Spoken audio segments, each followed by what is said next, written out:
ہے نا. اسی لیے کوئی کہتا ہے نا اہل حدیث کی دعوت کیا ہے, ہم کہتے ہیں اہل حدیث کی دعوت ہے سوال کرو. جہالت ایک بیماری ہے, اور اس بیماری کا علاج کیا ہے؟ اللہ کے نبی نے فرمایا انما شفاء العی السؤال, کہ جہالت کا علاج کیا ہے؟ سوال کرنا. باطل مسلک کے جتنے بھی قائدین ہیں, ان کے جو اکابر ہیں, وہ عوام پر انہوں نے پابندی لگا کر کے رکھی ہے سوال مت کرو. جو بول رہے ہیں دماغ کا ڈھکن بند کر کے رکھو, جو ڈال رہے ہیں اس کے اندر سب تسلیم کرتے چلے جاؤ, سوال مت کرو. اس کا فائدہ بھائی آپ دیکھیں نا, میں قبر پرستوں کے بدعتیوں کے علماء کو دیکھتا ہوں, جو مرضی میں آ رہے ہیں اللہ کے بارے میں, رسول اللہ کے بارے میں, اولیاء اللہ کے بارے میں بولتے چلے جا رہے ہیں. عوام ہندی بہ رہی ہے, سبحان اللہ کر رہی ہے, اس کو پتہ ہی نہیں, جاہل ہے.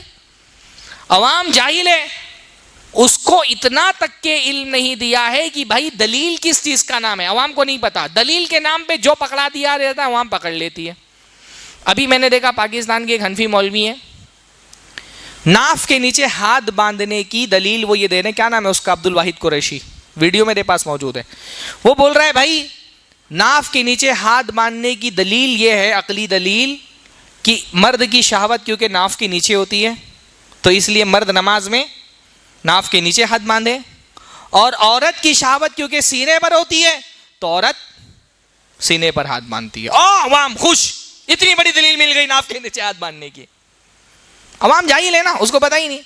بھائی اگر ناف کے نیچے ہاتھ باندھنے کا مقصد شہوت کو روکنا ہے تو ناف کے نیچے کیوں, شرمگاہی پکڑ لے نماز میں, اصلی شہوت تو شرمگاہ میں ہوتی ہے نا.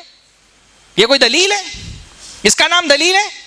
نماز ایسے, نماز میں کات کہاں باندھنا ہے کہاں نہیں باندھنا ہے یہ ہم عقل سے طے کریں گے کہ رسول اللہ کی حدیث سے طے ہوگا؟ ہاتھ کہاں باندھنا ہے کہاں نہیں باندھنا ہے یہ عقل سے طے ہوگا. پوری دنیا کے بھی حنفی مل جائے نا, کم از کم اس تفریق کی کوئی دلیل نہیں دے سکتے کہ عورتوں اور مردوں کی نماز میں عورت سینے پہ ہاتھ کیوں باندھتی ہے اور مرد ناف کے نیچے ہاتھ کیوں باندھتے ہیں. بھائی ٹھیک ہے, ناف کے نیچے آنے کی حدیثیں ہیں, ضعیف حدیثیں ہیں, لیکن اگر کسی کو صحیح لگتا ہے کہ وہ حدیثیں صحیح ہیں تو حنفی عورتوں کو بھی ناف کے نیچے ہاتھ باندھنا چاہیے, مردوں کو بھی ناف کے نیچے ہاتھ باندھنا چاہیے. اگر ناف کے نیچے ہاتھ باندھنے والی حدیثیں اللہ کے رسول کی صحیح ہیں تو پھر عورتوں کو بھی ناف کے نیچے ہاتھ باندھنا چاہیے. ایک طرف آپ ضد کرتے ہیں کہ نہیں ناف کے نیچے ہاتھ باندھنے والی حدیثیں صحیح ہیں, دوسری طرف عورتوں سے کہتے ہیں کہ سینے پہ ہاتھ باندھو. تو زیادہ تر عورتوں کی تعداد تو مردوں سے زیادہ ہوتی ہے, تو زیادہ تر حنفی تو سینے پر ہاتھ باندھ کر کے نماز پڑھتے ہیں. ہاں, عوام جاہل ہے, عوام کو کچھ نہیں پتا, اس کو جو پکڑا دیا جاتا ہے دلیل کے نام پہ پکڑ لیتی ہے. اس لیے اس عوام کو اگر ہدایت کے راستے پر لانا ہے, اس کو دلیل کیا کہتے ہیں پہلے یہ سکھانا پڑے گا کہ دلیل کس چیز کا نام ہے.